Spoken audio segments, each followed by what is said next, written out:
Pregnant wife, gave birth and millionaire. Filed for divorce. What she did next left everyone speechless. The contraction that finally split the night in two arrived with a wet, tearing sound and the smell of antiseptic. "One more push, Lena," said the nurse, voice steady over the monitor's metronome. In the hallway, cameras blinked red. Security, not paparazzi. But Lena still felt watched, as if the city itself leaned over the hospital bed to see whether a poor girl who married a millionaire could carry grace through pain. She did. Isla wailed into the world, furious and alive. And before they cut the cord, a man in a grey suit appeared in the doorway holding a leather folder. "Mrs. Ashford?" he said. "You've been served."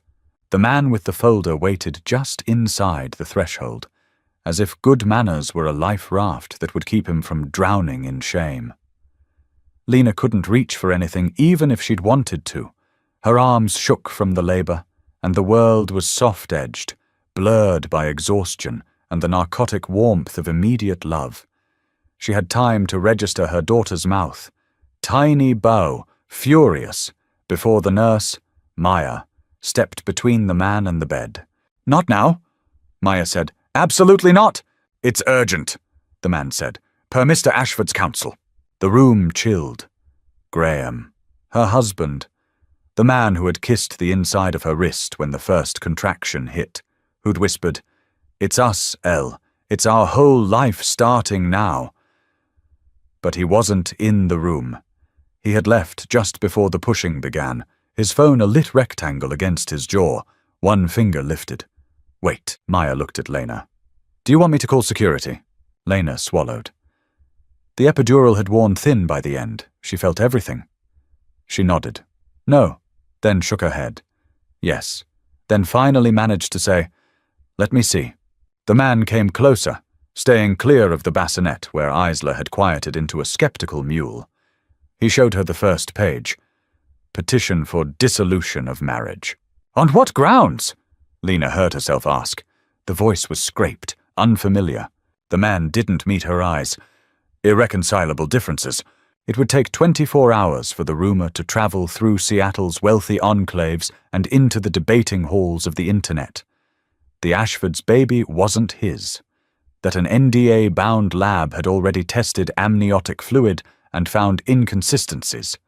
That the fitness instructor who came 3 days a week had, allegedly, stopped coming precisely 9 months earlier.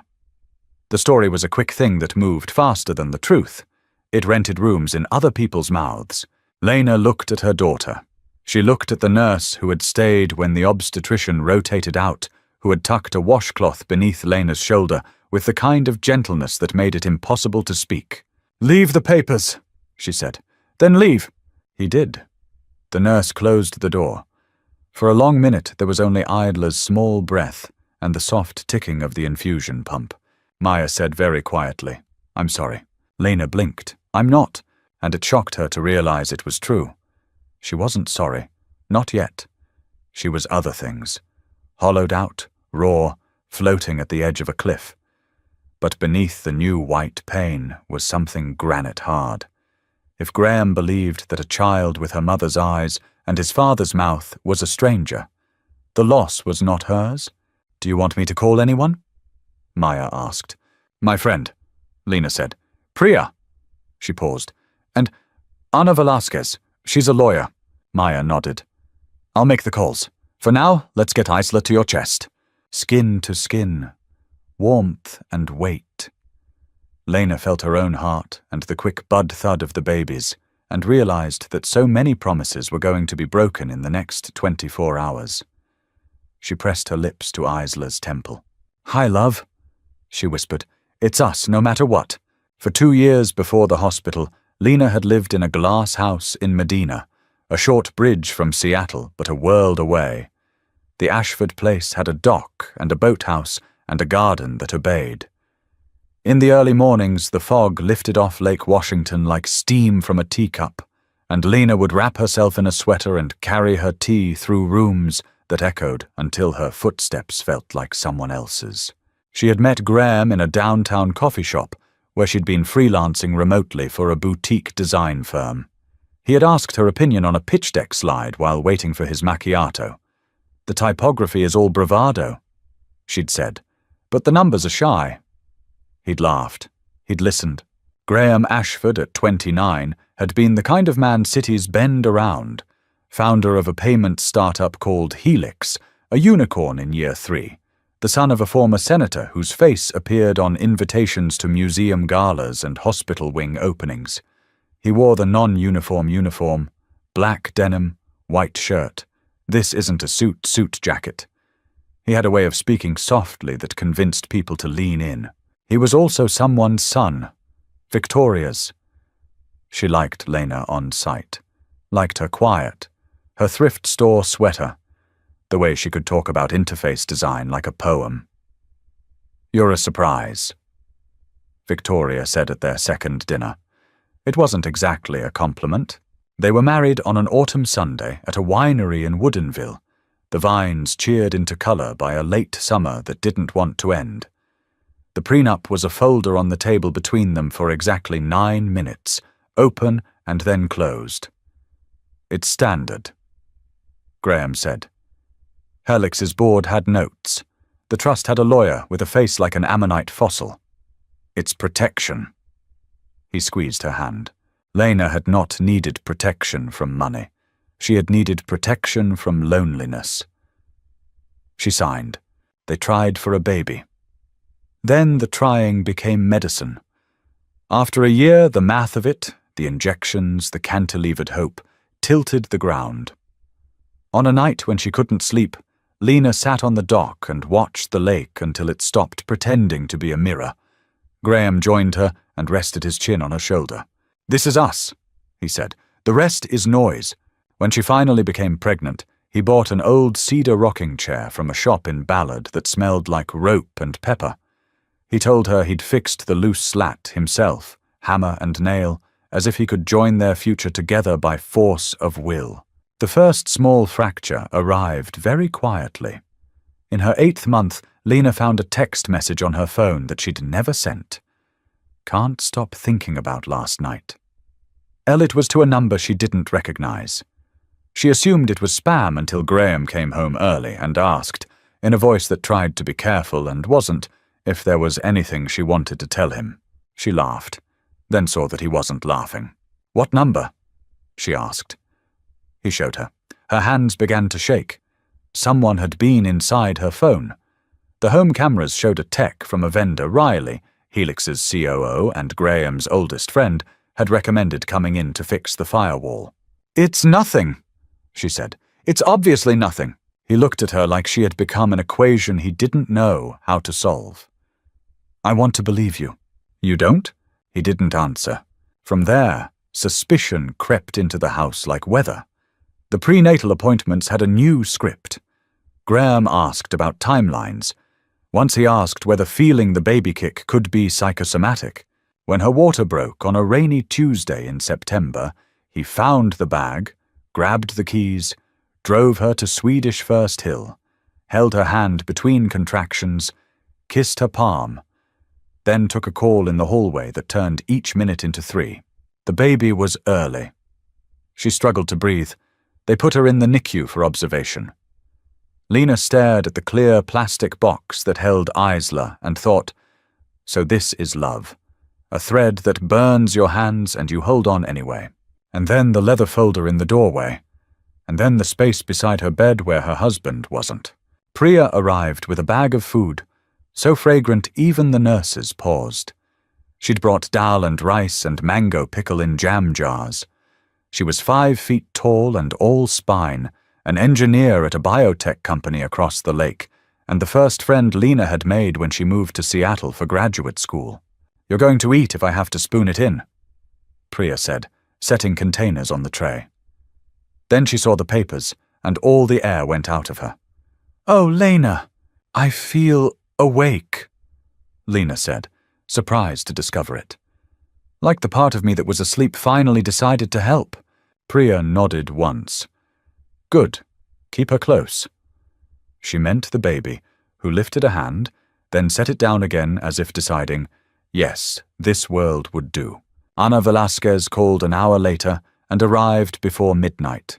Dark hair in a low knot, flats in hand like she had run down hospital hallways before. She was a family lawyer who had made partner at 35 and a reputation a year later by shredding a tech mogul's performative charm to confetti. She glanced at the petition. "They served you in recovery? Before they cut the cord," Lena said. Anna's eyebrows lifted by a degree. "We'll use that." She looked at the pages again. "There's a reference here to pending verification of parentage. Where did that come from?" "An NDA-bound lab, apparently," Priya said, mouth sharp with disdain. Anna's eyes flicked to Lena. "Did you authorize a test?"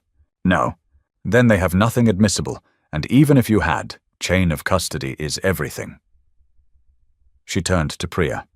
"Can you stay with her the next 48 hours?" "I'm not leaving unless they sedate me," Priya said. "Good."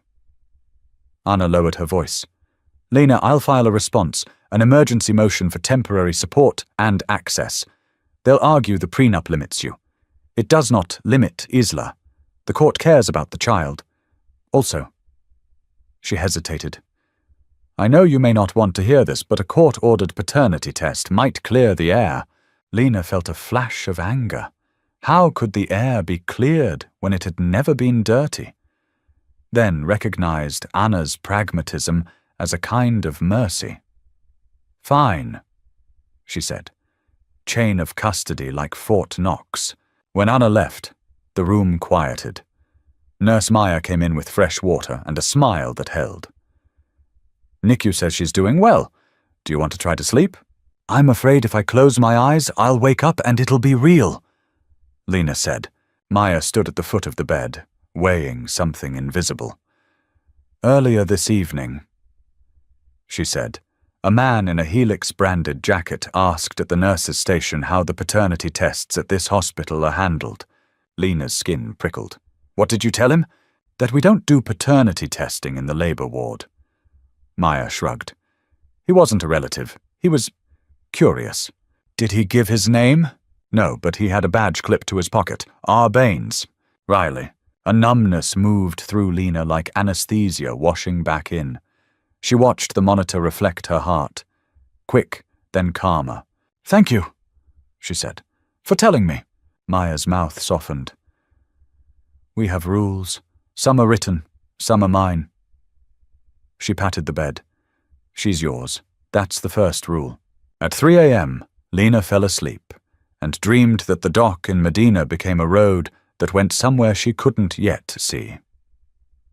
When she woke, there was light at the edges of the blinds like a promise carefully worded.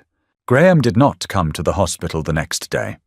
A bouquet did, an expensively tasteful collection of white peonies in a vase that looked like a sculpture. There was a card. For Isla. No signature. The florist name gave it away. Victoria liked that florist. Priya recorded everything. Who came, who didn't, who called. Anna filed motions like arrows. The media did not know, not yet. The hospital had protocols that contained reality to the walls. In the NICU, Lena sat in a chair that had been designed by someone who understood pain and watched her daughter fight sleep. On the third day, Anna returned with a folder. "The court granted the temporary support order," she said, "and the DNA test with strict chain of custody. If he refuses, it will be noted. He'll do it," Lena said. And then, because the other part of the sentence tasted like copper, "if he believes he's right." Priya squeezed her arm. "You're not alone."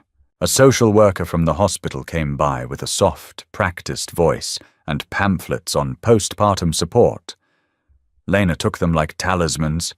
She knew that hormones could turn a body into an unreliable narrator. She made deals with herself. Eat 3 times, walk twice, let yourself cry once without embarrassment. On the 4th day, Isla's breathing evened out like a decision. They brought her to Lena's room, the small triumph marked by the NICU's gentle applause, the kind that is mostly eyes lighting up. Maya hugged them both with her whole face. Later, when Priya had stepped out to take a call, Maya lingered. "I said I wouldn't get involved," she began, which is what people say before they get involved. "But something else. There was a courier who tried to deliver a package for you last night." Maya watched Lena closely. "He asked which nurse had been on shift when your amniotic fluid sample was collected." Lena felt the room tilt. "That's not... We didn't... Exactly." Maya's voice sharpened. "Don't sign anything. Don't accept anything. Not without your lawyer." Lena nodded. "Maya, can I..." She hesitated. "Can I ask how you stay... kind?" Maya smiled at some private memory. "I stopped deciding people were one thing. Helps to keep the heart from rusting. When Lena was discharged, Priya drove her to a 2-bedroom apartment in Capitol Hill that smelled like fresh paint. It was a friend of a friend's place, sublet furnished. The view was rooftops and a slice of sky that pinked at sunset. Priya set the bassinet in the main bedroom and then stood triumphantly, hands on hips. "You are not going back to Medina until it's safe," she said. "If ever," Lena texted Graham. "We're home. Isla is strong. You can meet her when you're ready." The message bounced from her phone into air. The read receipt stayed grey. That evening, Anna called. Her tone was surgical. "Helix's counsel reached out to propose a settlement contingent on you, agreeing not to speak to the press about the divorce. Is that normal?" Lena asked. "Sure, for people who are afraid of the truth." Silence thrummed. "The paternity test is Saturday morning at 9. I'll be there." After she hung up, Lena stood at the window and watched a man across the street water his ferns with the attention of an artist. The city breathed. Somewhere a recording studio worked on a song about someone else's loss. She felt the impulse to tell a stranger everything, to open her mouth and pour out a life. Instead, she picked up her daughter and said, "We're going to be okay, Isla. We're not delicate. We look delicate. It's a trick." At 9 a.m. on Saturday, the clinic that did legal DNA testing smelled like printer paper. Anna signed into a log that might as well have been a book of spells. The nurse swabbed the inside of Isla's cheek and sealed the swab into a labeled container like they were packing away a small, bright animal. They swabbed Lena, then waited. Graham arrived at 9:23, breathless, baseball cap pulled low, the disguise of a man trying to be smaller than his name. He looked thinner than he had 4 days earlier, like grief had taken an early draft of him and refused to give it back. He didn't look at Lena. He looked at Isla. Something flickered. He smoothed it away. The nurse called his name. He followed her in. Anna set a hand on Lena's sleeve. "Dignity isn't a performance," she whispered. "It's scaffolding. When it was done, when the samples were sealed and the chain of custody signed in 5 places, they stepped into the grey light of a Seattle morning that was trying its best." Graham spoke first. "This isn't personal," he said. Lena's laugh surprised even her. "It's the most personal thing that's ever happened to us. I had to do this." He rubbed a hand over his jaw. "We have to be certain." "We?" Lena said. "Or your board? Or Riley?" He looked up, eyes dark. "Don't do that." "Do what?" "Make me the enemy." "Graham," she said very quietly. "I didn't need to make you anything." He flinched, then recovered. "Victoria wants to see her." He nodded to Isla. When it sorted, Lena felt the urge to say something generous, to be the bigger person, to play the part women are given when men are drowning in their own choices. Instead, she said, "We'll see." That afternoon, Priya watched Isla while Lena met a private investigator Anna recommended, Rafael Quintero, a former King County detective with silver at his temples and a voice that cared about nouns. He had a tablet, a legal pad, the habit of writing with a fountain pen. "Tell me everything," he said. She did. The texts she hadn't sent, the tech who'd fixed a firewall, the courier, the helix-jacketed man at the nurse's station, Riley's improbable omnipresence, Victoria's curated concern. Raphael listened like solutions were a language he could read. "There are 3 pressure points," he said finally. chain of custody for any prenatal material, device access, and motive. He paused. You think the motive is the company. I think the motive is control, Lena said, and the company is the instrument. He nodded, pleased. That's better. 2 days later, Raphael sent a message. Got something. He met her in Anna's office and placed a small flash drive on the table like a relic. Hospital hallway cameras, he said. Your nurse friend was right. Someone sniffing around paternity protocols. A man in a Helix jacket with a badge that reads R. Baines. He speaks to a lab courier outside the elevators. We can't hear the words, but we can see the exchange of a business card. Anna exhaled slowly. This is not proof of anything criminal, but it's a smell. Raphael tucked a second paper into the folder. Also, the firewall vendor, subcontracted to a firm Riley's college roommate owns.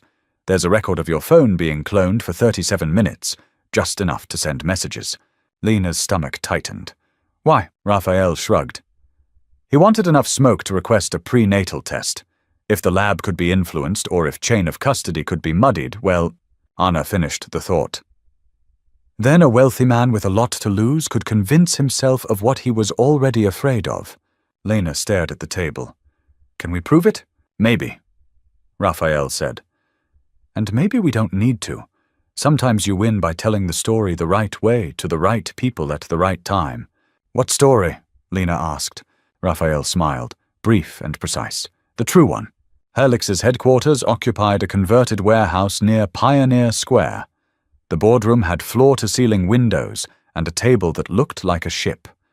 The day of the board meeting, fog pressed itself against the glass. On the agenda, a vote on a new line of credit, a public filing, the elevation of one R. Baines to president in advance of an IPO. Lena was not invited. She came anyway. She had 1 share, gifted by Graham on their first anniversary, a gesture that had made her feel like a person whose name could live in footnotes. It gave her the right to attend and to be ignored. She wore a dark dress, flats, hair back. She could have been a junior associate sent to take notes.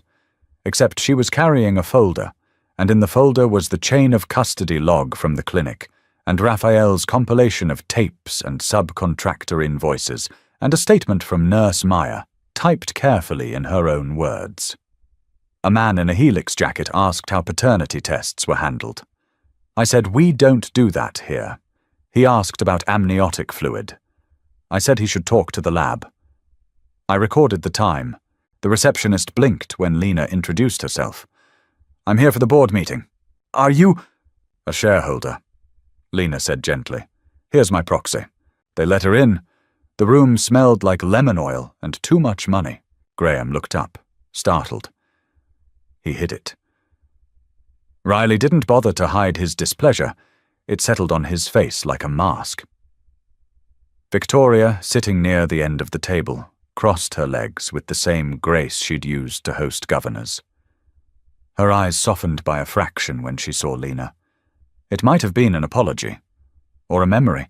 The meeting began as meetings do, minutes, motions, votes that felt inevitable. Lena waited until the chair asked if there was any new business. Yes, Lena said. Her voice was steady. I have something to enter into the record. Graham tensed. This isn't appropriate. It's entirely appropriate, said a man at the far end of the table, a director who had founded a national grocery chain and knew about messes. Let the shareholder speak. Lena stepped forward and placed the folder in front of the corporate secretary. I believe my husband, she didn't look at Graham, filed for divorce on the basis of a rumor supported by a compromised process. I believe the rumor was encouraged by a person in this room. I believe the person who encouraged it did so to consolidate power in advance of an IPO. Riley laughed, a little high. This is defamatory. What's defamatory? Lena said. Is telling a mother her daughter isn't her husband's because you misused a lab you had no business contacting. Victoria exhaled, low. Graham stood. Lena. She faced him. In the quiet of her body, something she hadn't had time to name settled into place. She didn't want revenge. She wanted the truth out where it could breathe. These, she said, indicating the documents, are records and statements that show someone associated with Helix tried to inquire about prenatal samples and chain of custody at the hospital where I delivered. These are invoices that show Helix paid a vendor who cloned my phone the week a series of incriminating texts were sent from it. She paused. I'm not a lawyer, I'm not a cop, but I'm a mother, and I know hunger when I see it. Someone wanted to eat everything. Silence. The board chair cleared his throat. We will review these materials and respond appropriately. You'll want to do it fast, Lena said, softer now. Because if you don't, I will. Not for my sake. I'll be fine. But for her. She nodded to the small photo tucked into the folder's pocket, a snapshot Priya had taken of Isla asleep, mouth open, fists determined. She deserves a world where truth isn't something men with badges decide matters or not. Lena left the folder. She left the room. In the elevator, she allowed herself to shake. In the lobby, she leaned against a column and laughed once, the sound surprised from her. When she stepped onto the sidewalk, she felt 10 pounds lighter. Her phone buzzed. A text from Anna. DNA results are in. Call me. They met at Anna's office because bad news, even when it isn't yours, sounds better when it bounces off law books. Anna closed the door and sat. 99.99% probability, she said. Graham is the biological father. Lena blew out a breath she hadn't realized she'd been holding. Okay. Anna watched her. You're allowed to smile. Lena did. Small and fierce. It felt like stepping into sunlight after weeks indoors. What now? We file the result, Anna said. We demand an immediate withdrawal of the petition under the stated grounds, and we update the temporary orders for access and support. If they refuse, we request sanctions. The door cracked open. Priya slid in with coffee like a rescue boat. Tell me we're winning. We're winning, Anna said. Lena nodded, then frowned. I don't want money. Priya blinked. What? I know we need practicalities. Diapers don't pay for themselves. But I don't want to be paid for paying a roomer rented in my house. I want... Lena trailed off. The shape of it came into focus as she spoke. I want to tell the truth. And then I want to build something. Build what? Anna asked, wary and interested. A fund, Lena said. For NICU families. For women who get served at the worst moment of their lives. For people who can't hire Ana Velasquez and Rafael Quintero and who don't have a Priya to make dal at midnight. Priya's eyes watered. That's very you, she said. Annoyingly good, but yes, Anna considered. Strategically, declining spousal support and asking that funds be directed to a foundation in your child's name would land like thunder. It's the opposite of the story they're telling. Exactly, Lena said. I don't want to own him. I want to own my choices. That afternoon, the board of Helix announced the postponement of the vote to elevate Riley. A terse statement cited, new information requiring review. The market shrugged, then tilted, then righted itself. In Medina, Victoria called and left a message on Lena's phone. Come to the house, please. Her voice was tired in a way that admitted a lifetime of pretending not to be. Lena went. The house was the same. Glass, lake, furniture that had never quite surrendered to the idea of being used. Victoria met her at the door, hugged her, then pulled back with a surprising kind of self-consciousness. I was cruel, Victoria said without preamble. I told myself I was being prudent, but I was cruel. Lena had never seen her like this. Unvarnished, shoulders not arranged for a photograph. Why? Lena asked softly. Why did you believe the worst? Victoria looked out at the lake, the horizon a hard line against sky. Because I hated the feeling of not being needed. Because you made my son soft in ways I didn't recognize. And then I confused softness with danger. She shook her head. Because Riley has always known how to speak to men like Graham, and I mistook fluency for truth. Graham? Lena asked. In his office, Victoria said. He hasn't slept. They found him with the curtains closed and the chair turned to face the glass, as if darkness could help him see. He stood when they entered, then sat again as if his legs had decided they had done enough. I saw the board, he said, his voice a scrape of rock. I saw what you brought. I didn't know about the phone. I didn't know about the hospital. He pushed a hand through his hair. I thought I was protecting us. You set us on fire, Lena said, not unkindly. He swallowed. The test, I got the call. I did too, Lena said. I'm sorry, he said. The words were awkward in his mouth, as if they'd been learned too late. I am so... He stopped, revised. I did this. I let fear drive. I let people around me hold the wheel. I would like... He exhaled. I would like to tell the truth publicly. Lena nodded. Good. And I would like to try to... He stopped again, this time with something like a sense of grace.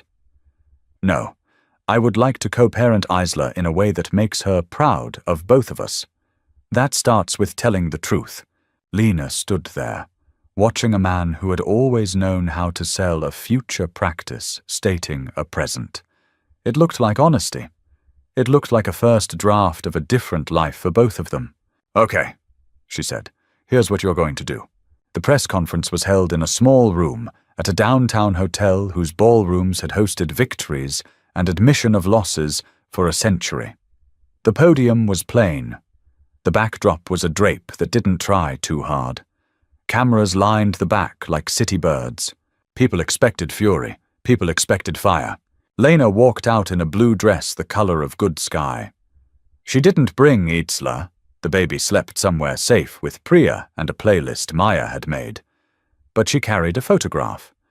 Graham stood to the side, hands clasped, not performing contrition, just standing like a man who had learned the weight of his own hands. Victoria sat in the second row. Anna stood near a pillar like an anchor with good hair.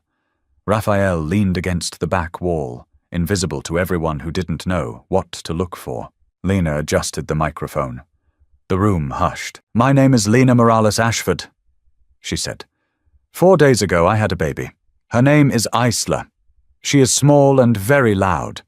The day she was born, a stranger delivered divorce papers to my hospital room because rumors about her paternity had been seeded, watered, and harvested. She paused.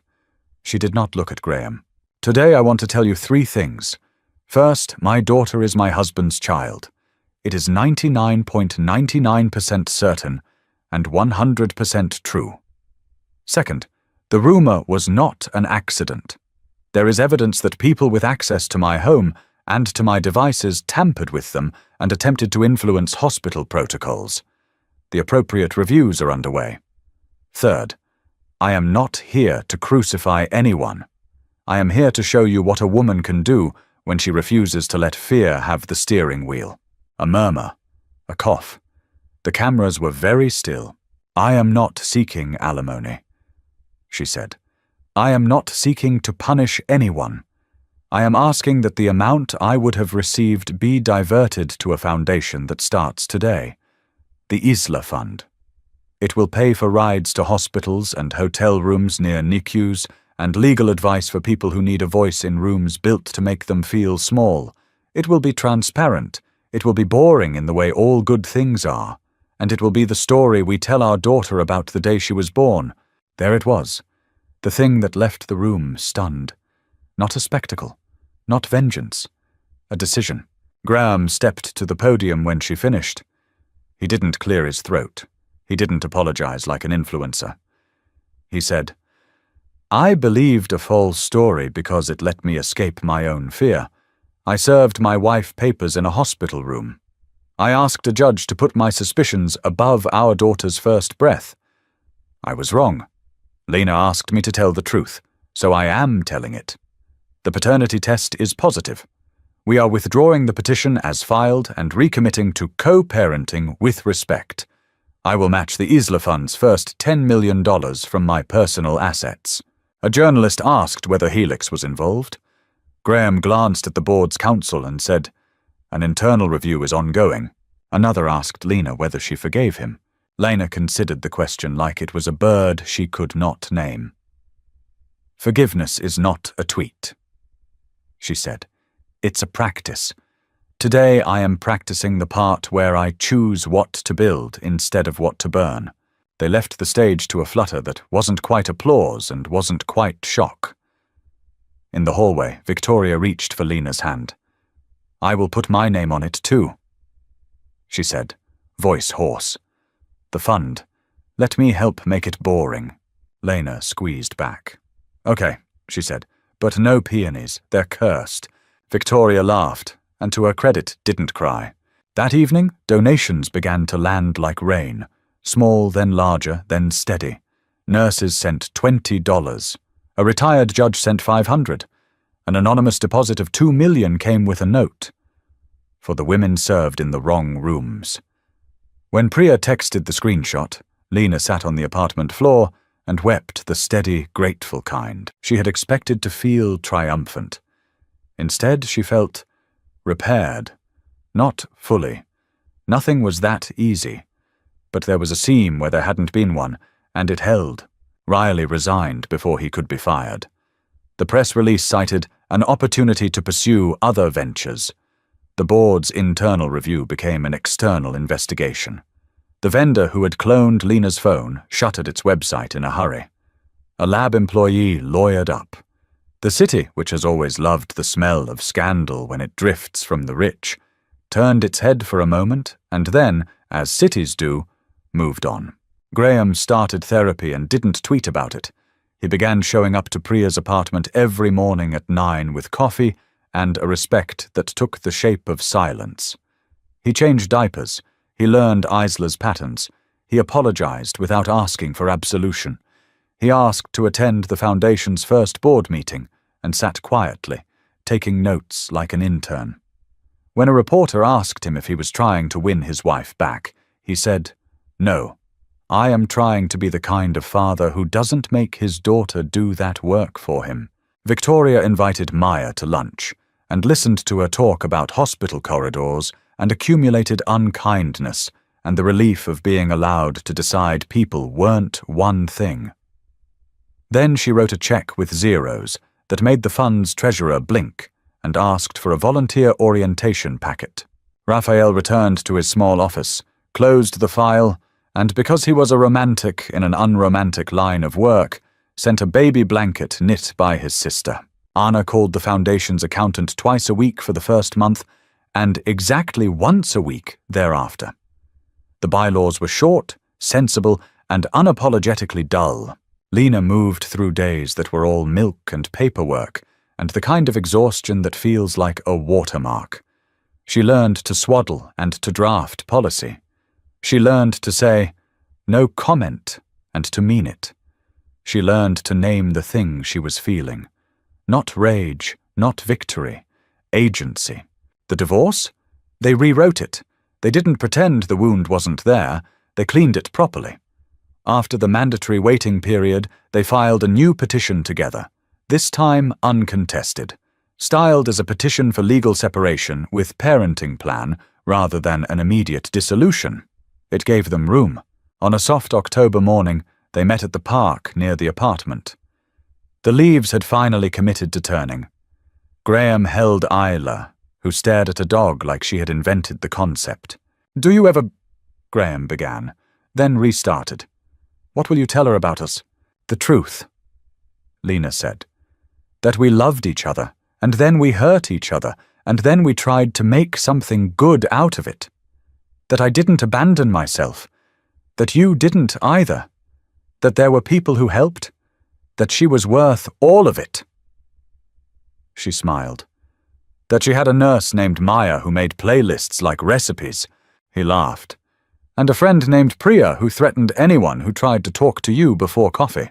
And a lawyer who wore flats like armor. And a grandmother who learned to apologize." They sat for a while, two people who had learned to breathe separately in a world that kept trying to make them share a single lung. When it was time to go, Graham handed Isla back to Lena with care that didn't perform itself, And Lena realized she wasn't waiting for him to fail anymore. She was building, and he was building, and sometimes the buildings would stand on different streets and still be part of the same city.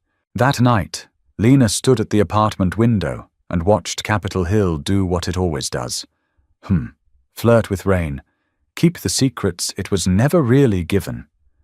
She thought about the dock at Medina and the road it had become in her dream. She thought about the folder on the hospital bed and the way the word served had reshaped itself into something she could use. She thought about opening her phone to find an email from a woman in Ohio who'd written, "He served me in chemo. Today I asked our hospital for a social worker. Your fund will pay for the Uber," they said. I felt not small. Thank you. Lena pressed Isla's warm weight against her shoulder and whispered, "You are a person who changes the angle of a room." Isla yawned, then made a fist with the seriousness of the very new.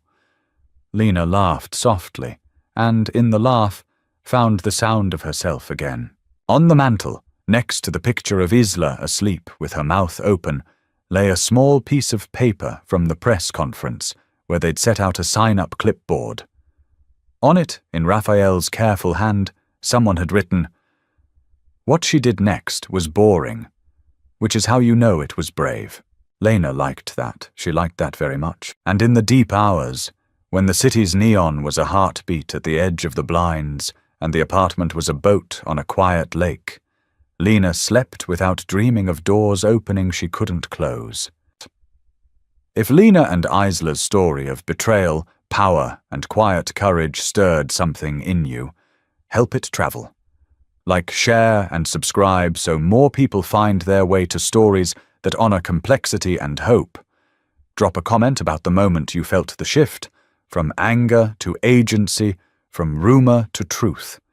If you know someone navigating a hard season, pass this along. Sometimes a story is the first handhold out of a dark place. And if you want more cinematic, grounded narratives like this, where characters choose what to build instead of what to burn, tap the bell so you don't miss the next one. Your engagement helps us keep making work that believes in redemption without pretending it's easy. Elena Martinez Blackwood sits in her husband's Mercedes on a remote mountain overlook. 7 months pregnant and watching the worst blizzard in decades rage outside. The snow is already ankle-deep and rising fast, but Marcus isn't worried about the weather, he's worried about getting rid of his inconvenient wife. "Get out," Marcus says quietly, his voice colder than the freezing wind. "What?" Elena stares at him in disbelief. "Marcus, it's a blizzard. We're in the middle of nowhere. I said get out. I don't need you anymore." "Elena, I don't need the bastard you're carrying either." He shoves the pregnant woman out into the deadly storm, throws her wedding ring into the snow, and drives away, leaving her to freeze to death with their unborn child. But Marcus has made one crucial mistake. He's underestimated the strength of a mother's love and the power of a woman who has nothing left to lose. What happens next will transform Elena from victim to victor in the most dramatic way possible. Like and subscribe for more incredible stories of survival and justice. The Colorado mountains had never looked more beautiful, Elena thought as she arranged baby clothes in the pristine nursery of their $15 million mountain estate. Snow fell in thick, hypnotic curtains outside the floor-to-ceiling windows, each flake catching the warm amber light from the crystal chandelier above. At 7 months pregnant, Elena Martinez Blackwood moved with careful grace, her hands resting protectively over her growing belly as she hummed a Spanish lullaby her grandmother had sung to her. "Soon, mi amor," she whispered to her unborn child. "Soon you'll be here, and we'll be the perfect family." The nursery was a masterpiece of design, Elena's own creation. As a former architect who had given up her thriving career to focus on family at Marcus's request, she had poured all her creative energy into this room. Soft cream walls adorned with hand-painted murals of forest animals, a crib carved from sustainable oak, and toys from around the world that Marcus had brought back from his business trips. Everything was perfect. Everything was ready, or so she thought. Marcus Blackwood stood 6 feet 2 inches tall, with the kind of commanding presence that turned heads in boardrooms and exclusive restaurants. His steel blue eyes and perfectly styled sandy hair gave him an almost movie star quality that had first attracted Elena 5 years ago at a charity gala in Denver. He was the golden boy who had inherited Blackwood Resort Empire from his father, a chain of luxury mountain retreats that catered to the ultra-wealthy. At 35, Marcus had everything a business worth $200 million, a private island in the Bahamas, homes in 3 countries, and a wife who adored him unconditionally. Elena had fallen for his charm, his seemingly gentle nature, and his promises of a life filled with adventure and love. She had been a successful architect with her own firm, but Marcus had convinced her that their future lay in building a family together. "You're so talented, mi corazón," he would say, using the Spanish endearment that made her heart flutter. "But imagine what we could build together, not just buildings, but a legacy. Our children will inherit an empire." Elena had believed every word. She had sold her firm, moved to Colorado, and embraced the role of the devoted wife. For 3 years, their marriage had seemed like a fairy tale. Marcus showered her with gifts, jewelry from Tiffany, weekend trips to Paris, surprise visits to 5-star spas. When she became pregnant, he had seemed overjoyed, immediately hiring the best doctors and insisting on designing the perfect nursery. But fairy tales, Elena was about to learn, often hide the darkest truths. It was December 15th, a Tuesday evening when the snow began falling harder than the weather service had predicted. Elena was in the kitchen, preparing Marcus's favorite meal, beef tenderloin with rosemary potatoes, when she heard his voice echoing from his study down the hall. The tone was different from his usual business calls, softer, more intimate. Elena wiped her hands on her apron and walked quietly toward the study, her heart beginning to race for reasons she couldn't yet understand. The door was slightly ajar, and through the gap, she could see Marcus leaning back in his leather chair, his feet up on the mahogany desk, speaking into his phone with a smile she rarely saw anymore. "Vivian, darling, you know I love you more than anything." Marcus's voice carried clearly through the silence of the house. "She's just an accident, a mistake I made when I was feeling sentimental. Once she gives birth, I'll file for divorce immediately." Elena's world tilted on its axis. Her hand flew to her mouth to stifle a gasp, her other hand instinctively protecting her belly. This couldn't be happening. This couldn't be real.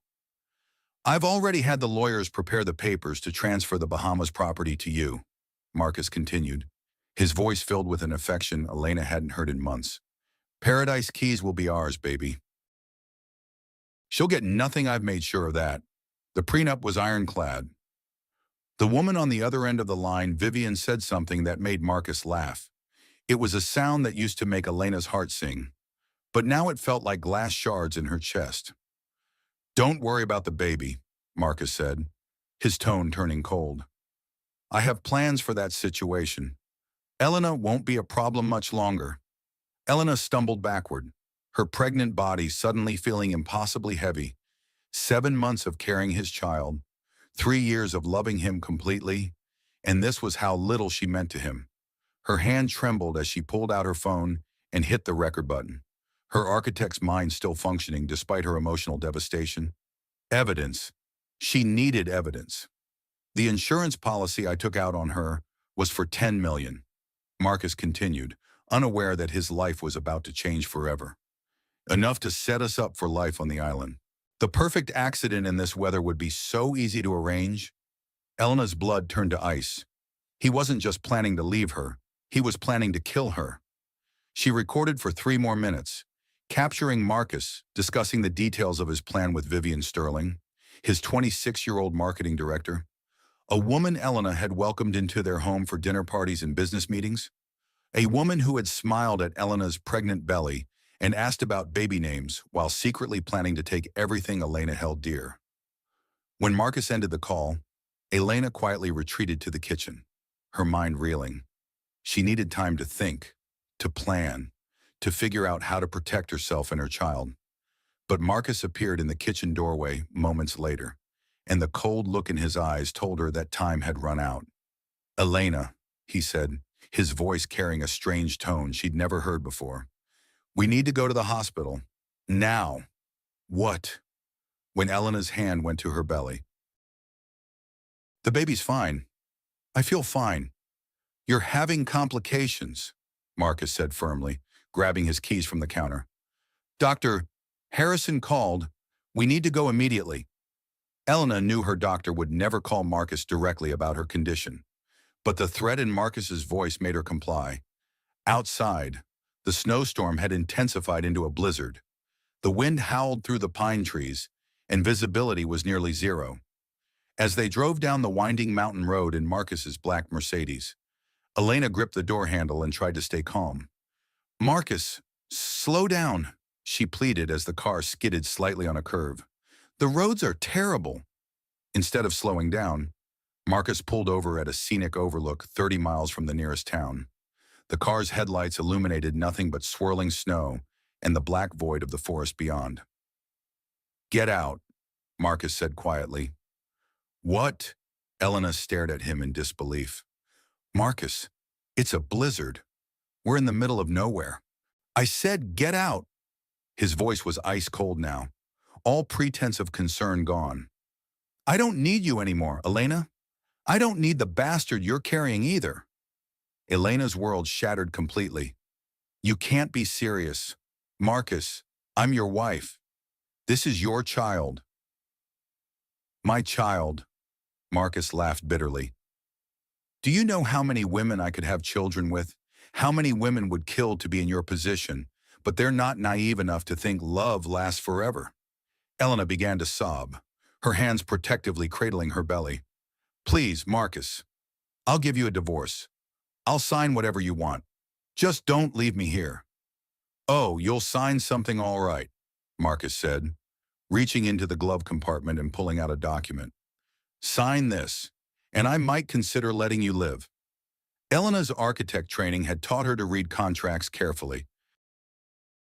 Even through her tears and terror, she could see that the document would sign away all rights to their child, all claims to Marcus's assets, and would declare that she had been unfaithful during their marriage. I won't sign this, Elena said firmly, surprising herself with the strength in her voice. Our child deserves better than this. Marcus's face twisted with rage. He grabbed Elena's arm roughly and yanked her toward the passenger door. Then you can freeze to death with your precious baby. He shoved her out of the car into the freezing night. Elena fell to her knees in the snow, her thin maternity dress immediately soaked through. The cold was so intense it took her breath away. Marcus, please, she screamed over the wind, but he was already pulling off her wedding ring and throwing it into the snow. Consider this your divorce. Elena, hope you enjoy your last night together. Eno. The Mercedes taillights disappeared into the blizzard, leaving Elena alone in the darkness with nothing but the howling wind and her determination to survive. She looked down at her belly and made a promise that would carry her through the nightmare ahead. We're going to make it, baby. Mama's going to make sure he pays for this. Elena struggled to her feet and began walking, following the road toward town. The snow was already ankle-deep and rising fast. Her designer flats provided no traction, and she slipped repeatedly on the icy asphalt. But with each step, her resolve grew stronger. After 3 hours of walking through the worst blizzard Colorado had seen in a decade, Elena's lips were blue and her fingers were numb, but she kept moving. Her phone had died an hour ago, but she had managed to upload the recording to her cloud storage before the battery gave out. Just when hypothermia began to set in, Elena saw a warm glow through the trees. A small log cabin sat just off the road, smoke rising from its chimney like a beacon of hope. She stumbled toward it and collapsed on the front porch, using her last bit of strength to bang on the door. The door opened to reveal a woman in her 60s with kind eyes and silver hair pulled back in a bun. Mary Johnson took one look at the pregnant woman shivering on her doorstep and didn't hesitate. Good Lord, child Frank, get some blankets. Quickly.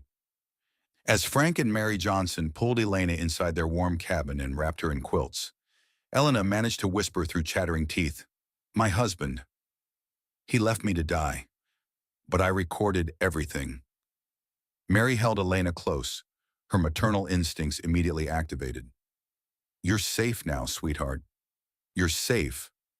But even as Elena began to warm up by the fire, she knew this was only the beginning. Marcus thought he had won, thought he had eliminated the problem of his inconvenient wife and child. He had no idea that his greatest mistake wasn't abandoning Elena in the snow. It was underestimating the strength of a mother's love and the power of a woman who has nothing left to lose. The blizzard raged outside, but inside the Johnson cabin, Elena Martinez Blackwood was already planning her resurrection. The next morning brought crystalline silence. The blizzard had passed, leaving the Colorado mountains buried under 3 feet of pristine snow that sparkled like diamonds in the early sunlight. Elena woke on the Johnsons' couch to the smell of bacon and coffee. And for a moment, she almost believed the previous night had been a nightmare. Then she felt the baby kick, and reality crashed back with devastating clarity. Mary Johnson appeared with a steaming mug of hot chocolate and a plate of eggs. At 72, Mary had the weathered hands of a ranch wife and the gentle eyes of someone who had raised 6 children and fostered a dozen more. Her husband, Frank, a retired forest ranger, had been the one to recognize Elena from the news reports that were already beginning to air. "That bastard of a husband is already on TV," Frank growled, his weathered face creased with disgust. "Crying crocodile tears about his missing wife. Says you disappeared during the storm, and he's been searching all night." Elena wasn't surprised. Marcus was nothing if not a master manipulator. She could picture him perfectly, the concerned husband in his expensive sweater, eyes red-rimmed with fake tears, begging the authorities to find his beloved pregnant wife. "He's claiming you drove yourself to the store and never came home," Mary added, her voice tight with anger. "The man's got the nerve to play the victim while you nearly froze to death carrying his child." Elena struggled to sit up, her body aching from the night's ordeal. "He's already taken control of the narrative. By the time anyone thinks to question his story, I'll be presumed dead and he'll be the grieving widower." What Elena didn't yet know was that Marcus's performance was even more elaborate than she'd imagined. While she had been fighting for survival in the blizzard, Marcus had returned home and methodically destroyed evidence of their fight. He'd called the police at 2 a.m., claiming he'd woken up to find Elena gone and her car missing from the garage. The Mercedes that had carried her to what should have been her death was already being detailed to remove any evidence, while the car Elena was supposed to have driven, a silver BMW, sat hidden in one of Marcus's storage facilities, ready to be discovered in a ravine when the search teams found it convenient. Over the next week, Elena watched from the Johnsons' ranch as Marcus orchestrated the most convincing grief performance she'd ever seen. He held press conferences, organized search parties, and even offered a $100 or $1,000 reward for information leading to Elena's safe return. Behind the scenes, Elena later learned, he was already meeting with lawyers to begin the process of having her declared dead. 7 years is the standard waiting period. Marcus had confided to Vivian during one of their phone calls that Elena would later hear through a private investigator. But in cases like this, with witnesses to her mental instability and the dangerous weather conditions, we might be able to expedite it to 18 months. Mental instability. That was Marcus's masterstroke. He had planted seeds with Elena's doctor, their friends, and even some of her family members, suggesting that Elena had been experiencing severe prenatal depression and had been making erratic decisions. Who would question the tragic story of a mentally unstable pregnant woman driving into a blizzard? But Marcus had made one crucial error. He had underestimated Elena's intelligence and the depth of love she felt for her unborn child. On December 23rd, exactly 1 week after her husband had left her to die, Elena was introduced to David Chen. At 32, David was a Harvard-educated lawyer who had come to the Colorado mountains to heal from his own devastating loss, a divorce that had cost him his marriage and nearly his career when he discovered his ex-wife's affair with his law partner. David was staying at the Johnsons' bed and breakfast. The couple rented out rooms during ski season when Mary mentioned their unexpected house guest, tall and lean, with kind brown eyes behind wire-rimmed glasses. David had the quiet intensity of someone who had learned to channel pain into purpose. "Elena, this is David Chen," Mary said as she served dinner on Christmas Eve. "He's a lawyer from Denver. I thought maybe you two should talk." Elena looked across the table at David, noting the intelligence in his eyes and the way he listened without judgment as she told her story. When she finished, David was quiet for a long moment. "Do you still have the recording?" he asked finally. Elena nodded, producing her phone. "I uploaded it to cloud storage before the battery died. Marcus talking to his mistress about transferring our assets to her, about the insurance policy he took out on me, about arranging an accident." David's expression grew grim as he listened to the recording. "This is attempted murder. Elena, we're not just talking about divorce proceedings here. We're talking about criminal charges that could put him away for decades." "But how can we prove anything?" Elena asked, exhaustion evident in her voice. "He's already established that I'm mentally unstable. He's got the police, the media, and probably half the town believing his story." "Then we build a better story," David said firmly. "One backed by facts, evidence, and the truth." Over the next 2 months, while Elena stayed hidden at the Johnson Ranch, David began the most important investigation of his career. He started by researching Vivian Sterling, the woman who had stolen Elena's husband and helped plan her murder. What he found was explosive. Vivian Sterling was actually Vivian Morrison, a professional con artist who had spent the last 5 years targeting wealthy men across 3 different states. She had a pattern: seduce the man, isolate him from his family, convince him that his current wife was mentally unstable or unfaithful, then help orchestrate the wife's disappearance before moving in to claim the assets. Marcus wasn't her first victim, he was her fourth. David's private investigator found records showing that Vivian had been involved in the suspicious disappearances of 3 other wealthy wives over the past 5 years. None of the cases had been prosecuted, but the pattern was unmistakable. Each woman had been declared mentally unstable. Each had disappeared under mysterious circumstances. Each husband had quickly found comfort in Vivian's arms and transferred significant assets to her before eventually losing everything to her schemes. "She's been running this scam across the western United States," David explained to Elena one snowy February morning. "The authorities in Nevada and California are very interested in talking to her about the Morrison case and the Peterson case." But David's most shocking discovery came when he investigated the insurance policy Marcus had mentioned. Not only had Marcus taken out a $10 million life insurance policy on Elena just 2 months before abandoning her in the snow, but he had also been systematically transferring marital assets to offshore accounts under Vivian's control. "He's been planning this for at least 6 months, David said, showing Elena the financial records. "The insurance policy, the asset transfers, even the prenuptial agreement he had you sign it was all designed to leave you with nothing while making himself and Vivian incredibly wealthy." On February 14th, Valentine's Day, Elena gave birth to Gabriel Martinez Blackwood at a small clinic in the mountain town where she'd been hiding. David was there, holding her hand as she brought her son into the world without the father who had tried to kill them both. Gabriel was perfect 10 fingers, 10 toes, and his mother's determined brown eyes. As Elena held her newborn son for the first time, she made a promise that echoed through the small delivery room.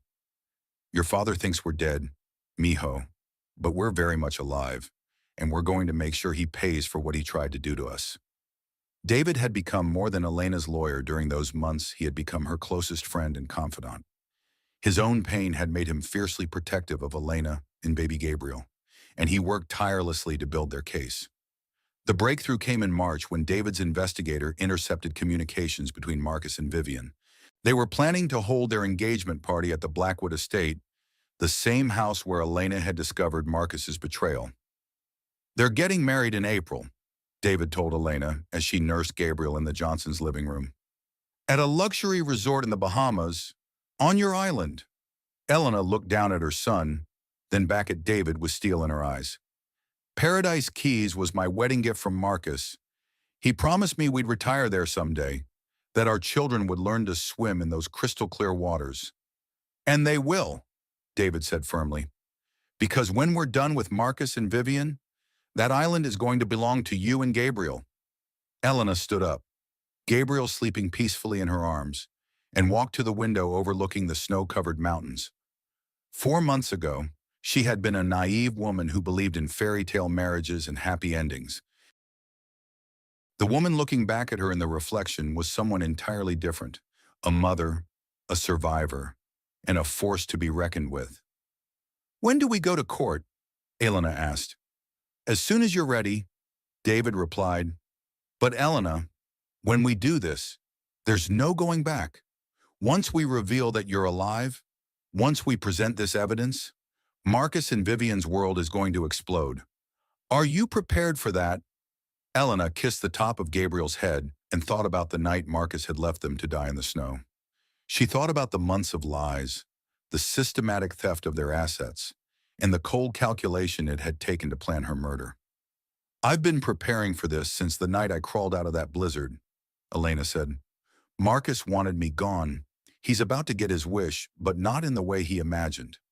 The Elena he married is dead. The woman standing here is someone he's never met before." David smiled for the first time since arriving in Colorado. "Then let's introduce him to the new Elena Martinez Blackwood." Outside, spring was beginning to melt the snow that had nearly claimed Elena's life. Soon, it would be time to emerge from hiding and show the world that reports of her death had been greatly exaggerated. Marcus Blackwood had no idea that his perfect crime was about to become his perfect downfall. June 15th, 2024. The Denver County Courthouse had never hosted a more dramatic resurrection. Elena Martinez Blackwood stepped out of David's black Audi, 6-month-old Gabriel sleeping peacefully in her arms, and faced the army of reporters who had gathered to cover what they believed would be a routine hearing about the presumed death of Marcus Blackwood's wife. Instead, they were about to witness one of the most shocking reversals in Colorado legal history. Elena had transformed herself over the 6 months since her death. Gone was the soft, accommodating wife who had deferred to Marcus's every wish. In her place stood a woman of steel wrapped in silk, a perfectly tailored black power suit that accentuated her post-pregnancy figure. Her dark hair pulled back in a severe bun that highlighted the sharp intelligence in her eyes, and the kind of presence that made reporters fall silent when she walked past. Gabriel, dressed in a tiny suit that matched his mother's professional attire, seemed to sense the importance of the moment. He remained calm and alert as Elena carried him up the courthouse steps, her heels clicking against the marble with the precision of a countdown timer. Inside the courtroom, Marcus Blackwood sat beside his legal team, completely unaware that his world was about to end. He looked every inch the grieving widower in his charcoal Armani suit, his face bearing the appropriately somber expression of a man seeking to have his beloved wife declared legally dead. Vivian Sterling, still using her false identity, sat in the gallery, wearing a black dress that managed to be both respectful and seductive. She had gained weight around her midsection and was claiming to be 5 months pregnant with Marcus's child, the final piece of their plan to secure his assets and establish their new life together. Neither of them noticed the woman with the baby who slipped into the back of the courtroom just as the proceedings began.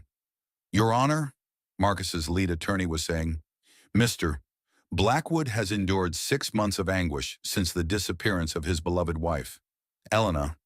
Despite extensive search efforts and the offer of a substantial reward, no trace of Mrs. Blackwood has been found. Given the severe weather conditions on the night of her disappearance and her documented mental health struggles, we respectfully request that the court declare Elena Martinez Blackwood legally deceased." Judge Patricia Whitman, a sharp-eyed woman in her 50s who had presided over family court for 2 decades, reviewed the file with the careful attention she gave all such cases. She was about to speak when David Chen stood up at the back of the courtroom. "Your Honor, I respectfully object to these proceedings." All heads turned toward David, but he wasn't looking at the judge. His eyes were on Elena, who was slowly standing up, Gabriel still in her arms. "On what grounds?" Judge Whitman asked, her voice carrying the slight irritation of someone whose court schedule was being disrupted. "On the grounds that Mrs. Elena Martinez Blackwood is very much alive, Your Honor, and she's here to tell her story. The courtroom erupted in chaos. Reporters began shouting questions. Camera flashes went off despite the no photography rule. And Marcus Blackwood's face went through a series of expressions that ranged from shock to terror to rage in the space of 3 seconds. Elena, Marcus whispered, his voice carrying across the suddenly silent courtroom. But how? You're supposed to be dead. Elena's voice cut through the air like a blade. She walked down the center aisle with Gabriel, every eye in the courtroom following her movement. Yes, Marcus, I know exactly what I'm supposed to be. Judge Whitman banged her gavel repeatedly. Order, I will have order in this courtroom. She looked at Elena with a mixture of confusion and growing interest. Ma'am, if you are indeed Elena Martinez Blackwood, you need to be sworn in before you can address this court. I would be honored to be sworn in, Your Honor, Elena replied, her voice steady and strong. I have quite a story to tell. As Elena was sworn in, Marcus frantically whispered with his lawyers while Vivian sat frozen in the gallery, her face pale with panic. The carefully constructed narrative of the grieving husband was crumbling before their eyes. Mrs. Blackwood, Judge Whitman said once Elena was seated at the witness stand, Gabriel now being held by Mary Johnson, who had come to provide support. The court would very much like to hear where you've been for the past 6 months. Elena looked directly at Marcus as she began her testimony. Your Honor, 6 months ago, my husband Marcus Blackwood drove me into the Colorado mountains during a blizzard and abandoned me to die. The courtroom exploded again. This time, Judge Whitman's gavel came down like thunder. The next person who speaks out of turn will be held in contempt. Continue, Mrs. Blackwood. Elena's testimony was methodical, devastating, and completely believable. She described discovering Marcus's affair, the phone conversation she had recorded, and the night he had driven her into the wilderness and left her to freeze to death. But the most damning evidence, Your Honor, isn't my testimony. Elena continued. It's Marcus's own words, recorded on the night he planned my murder. David approached the witness stand with a digital recorder and a thick file of documents. Your Honor, I'd like to present State's Exhibit A recording made by Mrs. Blackwood on the night of December 15th, 2023. Marcus's voice filled the courtroom, cold and calculating, as he discussed Elena's impending death with his mistress. The insurance policy I took out on her was for $10 million, enough to set us up for life on the island. The perfect accident in this weather would be so easy to arrange. The effect was electric. Several jurors gasped audibly, and even Judge Whitman's usually composed expression showed shock. Marcus looked like he was going to vomit. Your Honor, David continued, we also have evidence that the defendant systematically transferred marital assets to offshore accounts controlled by his accomplice, Vivian Sterling, who is actually Vivian Morrison, a professional con artist wanted in connection with similar schemes in Nevada and California. At the mention of her real name, Vivian bolted for the courtroom exit, but court security was ready for her. As she was escorted back to her seat, David presented the evidence of her true identity in criminal history. Furthermore, David said, approaching Marcus's table with a DNA test result, we have proof that Ms. Morrison is not pregnant, despite her claims to the contrary. The padding she's been wearing to fake her pregnancy is quite convincing, but DNA doesn't lie. Marcus turned to stare at Vivian with the expression of a man realizing he'd been played by a master. You're not pregnant, he whispered. Vivian's composure finally cracked. Marcus, I can explain. You used me, Marcus said, his voice growing louder. You made me try to kill my wife for nothing. Elena was carrying my actual child, and you made me. He stopped abruptly, realizing he was confessing to attempted murder in open court. Judge Whitman looked from Marcus to Vivian to Elena with the expression of someone who had seen everything in her 20 years on the bench, but was still occasionally surprised by human nature. Mr. Blackwood, she said quietly, did you just confess to attempted murder? Marcus's lawyers immediately began damage control, but it was too late. The recording, the evidence of asset transfer, the insurance fraud, and now his own words in court had created an ironclad case against him. "Your Honor," Elena said, standing up from the witness stand, "I'm not here seeking vengeance. I'm here seeking justice for my son and myself. Marcus Blackwood tried to murder us both for money. He deserves to face the full consequences of his actions." The civil trial that followed was swift and decisive.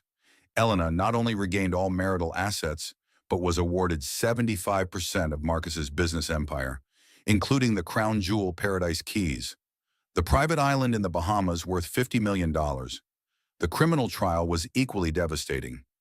Marcus was sentenced to 15 years in federal prison for attempted murder, insurance fraud, and money laundering. Vivian received 12 years for fraud, conspiracy, and her involvement in the similar schemes across multiple states.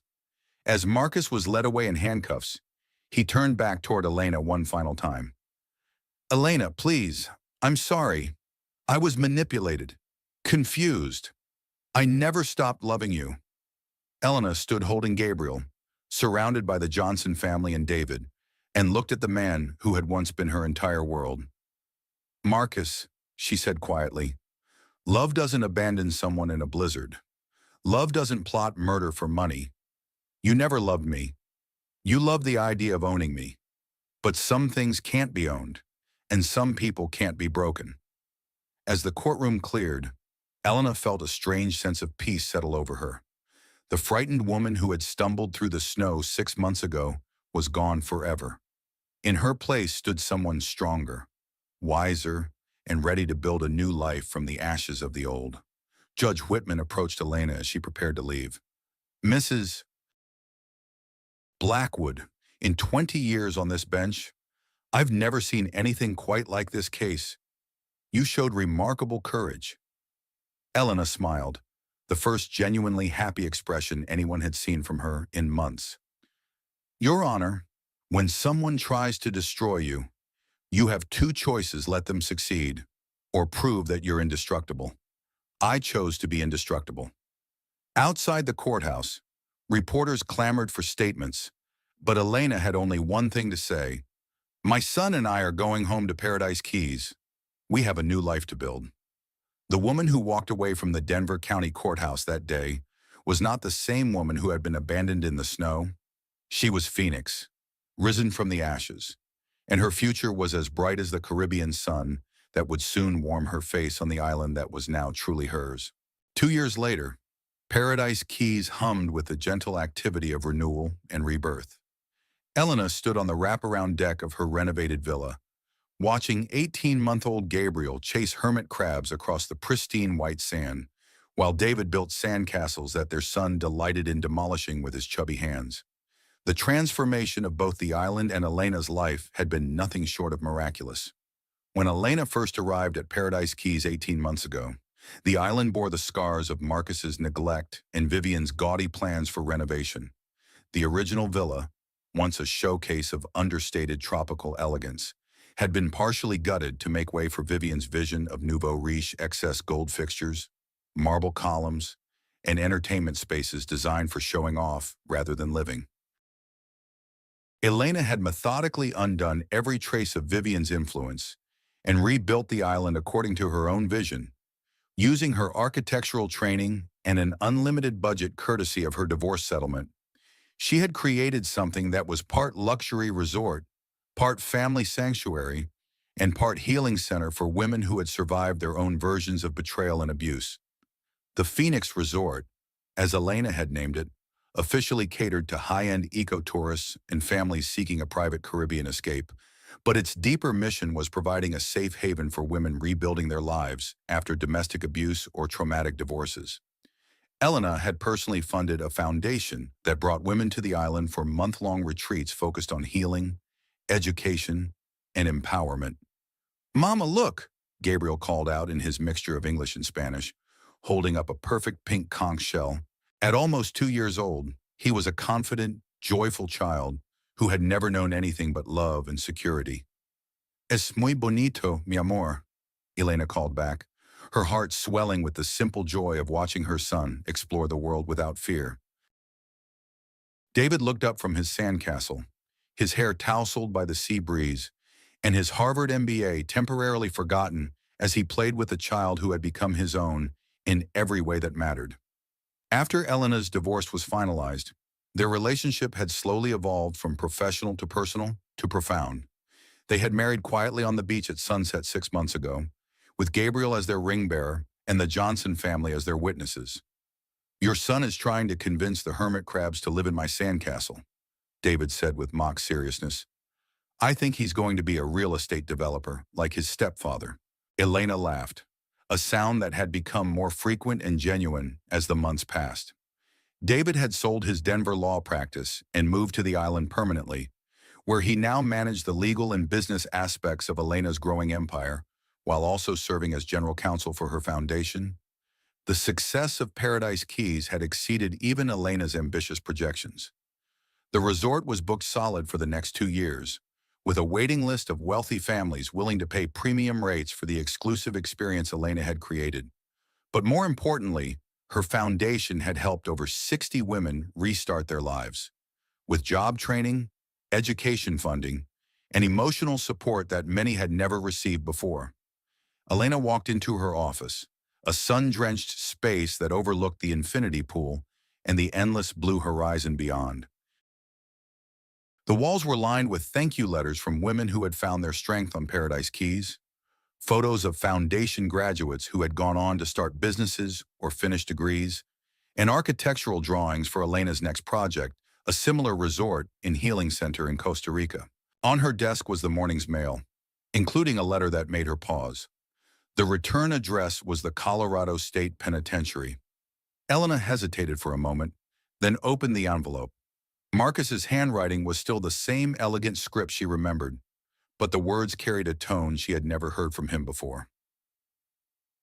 "Elena, I know I have no right to write to you, and I don't expect a response. The counselors here say that acknowledging the full impact of my actions is part of my rehabilitation, though I know nothing I say can undo the pain I caused you and Gabriel. I've had 2 years to think about the man I was, and I'm horrified by what I see. You were the best person in my life, and I destroyed that gift because I was too weak and selfish to appreciate what I had. You deserved so much better than the husband I was. I've seen the articles about your resort and your foundation. I'm proud of what you've built. Even though I have no right to feel pride about anything connected to you, Gabriel looks so happy in the photos. You've given him the childhood I would have stolen from him. I don't expect forgiveness. I don't deserve it. I just want you to know that I finally understand what I lost, and I will regret my actions for the rest of my life. I hope you and your family find all the happiness I was too foolish to protect. Marcus." Elena read the letter twice, then quietly filed it away. Marcus's words showed genuine remorse, but they belonged to a chapter of her life that was firmly closed. She had built something beautiful from the ashes of his betrayal, and she refused to let his regret cast any shadow over her current happiness. A knock on the office door interrupted her thoughts. Elena's assistant, Maria Santos, entered with a warm smile. Maria was one of the foundation's first success stories, a former victim of domestic abuse who had earned her hospitality management degree with Elena's help and now managed the day-to-day operations of Paradise Keys. "Mrs. Chen," Maria said, using Elena's married name. "The Morrison family just checked in for their week-long stay. They specifically requested to thank you for the couple's counseling recommendation you provided after their last visit." Elena smiled. The Morrison family, no relation to Vivian Morrison, had come to Paradise Keys 6 months ago on the verge of divorce.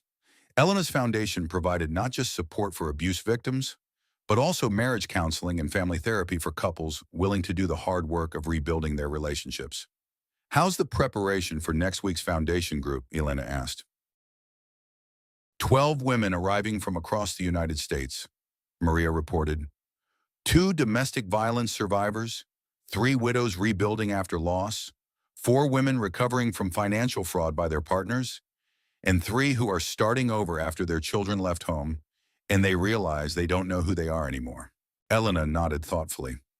Each group of foundation participants brought their own challenges and strengths, but they all shared the common experience of having to rebuild their lives from scratch, something Elena understood intimately. Make sure the welcome packages include the new book recommendations, Elena said, and confirm that Dr. Rodriguez will be here for the trauma counseling sessions. Already done, Maria replied. Oh, and there's someone here to see you. She says it's personal. Elena looked up with curiosity as an elderly woman entered the office. She was elegantly dressed in a white linen suit, with silver hair and kind eyes that seemed somehow familiar. Mrs. Chen, I'm Dorothy Blackwood, Marcus's mother. Elena stood up slowly, her protective instincts immediately activated. She hadn't spoken to any member of Marcus's family since the trial, and she couldn't imagine what Dorothy wanted. Mrs. Blackwood, Elena said carefully, this is unexpected.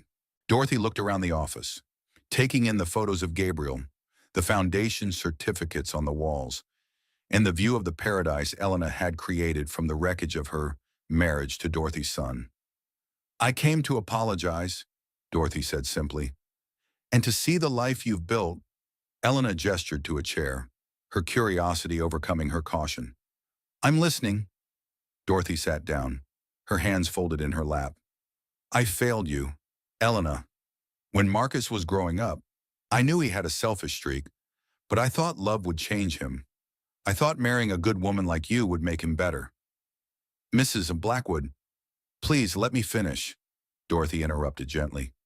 When I heard about the trial, about what he did to you, I was horrified, but I was also ashamed that I wasn't more surprised. I had seen signs of his capacity for cruelty, and I chose to ignore them because he was my son. Elena studied the older woman's face, seeing genuine remorse and pain. What do you want from me, Mrs. Blackwood? Nothing, Dorothy replied. I want to give you something. She reached into her purse and pulled out a legal document. This is the deed to the Blackwood family ranch in Montana. It's been in our family for 4 generations. But Marcus was the last male heir, and with his conviction, the property reverts to me. Elena looked at the document in confusion. I don't understand. I want you to have it for your foundation, Dorothy explained. It's 2,000 acres with a main house and several outbuildings. It could be perfect for a domestic violence shelter or a retreat center for women who need to disappear for a while to stay safe. Elena was speechless. The property Dorothy was offering was worth millions, and it would allow Elena to expand her foundation's work exponentially. Why? Elena asked quietly. Dorothy's eyes filled with tears. Because my son tried to destroy you, and instead of breaking, you became something magnificent. Because Gabriel is my grandson, and I want him to grow up knowing that his grandmother tried to do something right, even if his father didn't. Elena looked out at the beach where David and Gabriel were now building an elaborate sand fortress. Then back at Dorothy. Mrs. Blackwood, your son tried to kill me and your grandson. Giving me property doesn't change that. No, Dorothy agreed. Nothing can change that. But maybe something good can come from something terrible. Maybe the ranch can help other women the way this island helped you heal. Elena stood up and walked to the window, considering the offer. The Montana ranch would indeed be perfect for her foundation's expansion, a place where women could completely disappear while they rebuilt their lives, far from anyone who might threaten them. There would be conditions, Elena said finally. Name them. The property goes directly to the foundation, with no strings attached. You would have no say in how it's used or managed. Agreed. And I want it understood that this doesn't change anything between your family and mine. Gabriel has the family he needs here with David and me. Dorothy nodded sadly. I understand. I'm not asking for a relationship with my grandson. I'm asking for the chance to do something right with what's left of my life. Elena turned back to face Dorothy, seeing not the mother of her would-be killer, but a woman trying to find redemption in the wreckage of her son's actions. Mrs. Blackwood, Elena said formally, the Elena Martinez Foundation for Women's Empowerment accepts your donation. Dorothy's relief was visible. Thank you. You're a better woman than my son deserved. Your son never knew what he had, Elena replied. But his loss became my freedom, and my freedom became other women's hope. In the end, Marcus gave me the greatest gift possible. He showed me what I'm capable of surviving. After Dorothy left, Elena sat on her deck and watched the sunset paint the sky in shades of orange and pink. Gabriel was napping in David's arms while David read legal briefs for Elena's next foundation project. The scene was so peaceful, so full of love and contentment, that it was hard to believe it had grown from such violent roots. Elena's phone buzzed with a text from Mary Johnson. Saw the article about your new Montana project in the Denver Post? Frank and I are so proud of you. Mija, you've turned your pain into purpose. As darkness fell over Paradise Keys, Elena reflected on the journey that had brought her here. 2 years ago, she had been a naive woman who believed that love meant sacrificing herself for someone else's happiness. She had been wrong about love, but she had been right about sacrifice, just not in the way she had originally understood it. She had sacrificed the woman she used to be to become the woman she was meant to be. She had given up the illusion of a perfect marriage to build something real and lasting. She had traded her old life for a new one that was entirely her own creation. The woman who had been abandoned in the Colorado snow was dead, just as Marcus had intended. But from her ashes had risen someone stronger, wiser, and more capable of love than Elena had ever imagined possible. As she tucked Gabriel into his crib that night, Elena whispered the same promise she had made to him in the blizzard 2 years ago. Mama will always protect you, mi amor, and we will never be victims again. Outside, the Caribbean waves lapped gently against the shore of Paradise Keys, washing away all traces of the footprints left by visitors while preserving the solid foundation Elena had built for her family's future. Marcus Blackwood had thought he was ending Elena's story that snowy night in Colorado. Instead, he had given her the chance to write a completely new one, and this time, she was the author of her own happy ending. 5 years after the trial, Elena Martinez Chen's foundation operates retreats on 3 continents and has helped over 500 women rebuild their lives. Her memoir, Survived the Snow: A Mother's Journey from Betrayal to Empowerment, has been translated into 12 languages and inspired a documentary that won an Academy Award. Gabriel, now 7 years old, speaks 4 languages and spends his summers teaching other children to swim in the crystal-clear waters of Paradise Keys. His little sister, Sophia, was born 3 years ago and already shows signs of inheriting her mother's determination and her stepfather's analytical mind. Marcus Blackwood was released on parole after serving 8 years of his sentence. He works as a maintenance supervisor at a resort in Nevada and has never remarried. He sends child support payments for Gabriel through his lawyer, but has never attempted to contact Elena directly. Vivian Morrison serves her sentence at a federal facility in Texas and will be eligible for parole in 2 years. She has been ordered to pay restitution to all her victims, a debt that will follow her for the rest of her life. The Elena Martinez Foundation for Women's Empowerment continues to grow, powered by Elena's vision that no woman should have to face her darkest moment alone. As Elena often tells the women who come to her retreats, you are not broken.